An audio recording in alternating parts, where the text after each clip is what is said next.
இனி ரிஷப் பந்த் கதை ஓவர். பயிற்சி ஆட்டத்திலேயே தென்னாப்பிரிக்காவை பதற வைத்த இளம் விக்கெட் கீப்பர் ஸ்ரீஹர் பரத். தோனியின் ஓய்வுக்கு பிறகு இந்திய அணியின் சிறந்த விக்கெட் கீப்பராக தோனியின் சிஷியன் ரிஷப் பந்த் விளங்குவார் என்று எதிர்பார்க்கப்பட்ட நிலையில் எதிர்பாராத விதமாக ரிஷப் பந்த் கார் விபத்தில் சிக்கியதால் 2 ஆண்டுகள் எந்த விதமான போட்டியிலும் விளையாடவில்லை. தற்போது அனைத்து விதமான போட்டிகளிலும் விளையாடி வரும் ரிஷப் பந்த் சொதப்பலான ஆட்டத்தை வெளிப்படுத்தி வருகிறார். நாளுக்கு நாள் அவரது ஆட்டம் மங்கி வருவதால் அவருக்கு பதிலாக வேறு ஒரு விக்கெட் கீப்பர் பேட்ஸ்மேனை அணியில் எடுக்கலாம் என கிரிக்கெட் ரசிகர்கள் பலரும் சோசியல் மீடியாவில் கருத்து தெரிவித்தனர். சஞ்சு சாம்சன், இஷான் கிஷன் போன்ற விக்கெட் கீப்பர் பேட்ஸ்மேன்களை அணியில் சேர்க்கலாம் என்று பார்த்தால் அவர்களுக்கு கை வந்தால் கால் வரமாட்டனது என்ற கதையா?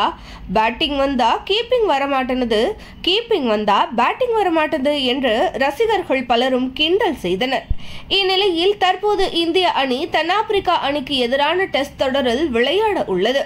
இதற்கு முன்பாக தற்போது நடைபெற்று முடிந்த பயிற்சி ஆட்டத்தில் இந்திய அணியின் துவக்க வீரராக களமிறங்கிய ரோஹித் சர்மா டக் அவுட் ஆகி அதிர்ச்சி அளித்தார். ஆனால் அதே சமயத்தில் இந்திய அணியின் இளம் விக்கெட் கீப்பர் பேட்ஸ்மேன் வீரரான ஸ்ரீஹர் பரத் 57 பந்துகளை சந்தித்து 71 ரன்களை குவித்து அசத்தினார்.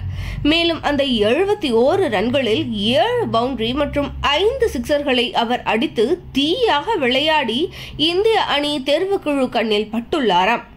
ஏற்கனவே இந்திய அணியில் இடம் பிடிக்க கடும் போட்டி நிலவி வரும் நிலையில் ஸ்ரீஹர் பரத் தற்போது இந்த பயிற்சி ஆட்டத்தில் சிறப்பாக விளையாடி உள்ளதால் அவர் விரைவில் இந்திய அணியில் இடம் பிடிக்க வாய்ப்புள்ளதாக கூறப்படுகிறது. இதை கேள்விப்பட்ட தோனி ரசிகர்கள் பலரும் அனைத்து வீரர்களின் இடத்தை நிரப்ப இன்னொரு வீரர் வருவார்கள், ஆனால் தல தோனி இடத்தை நிரப்ப இந்த ஜென்மத்தில் யாரும் வரமாட்டார்கள் என்று கருத்து தெரிவித்து வருகின்றனர்.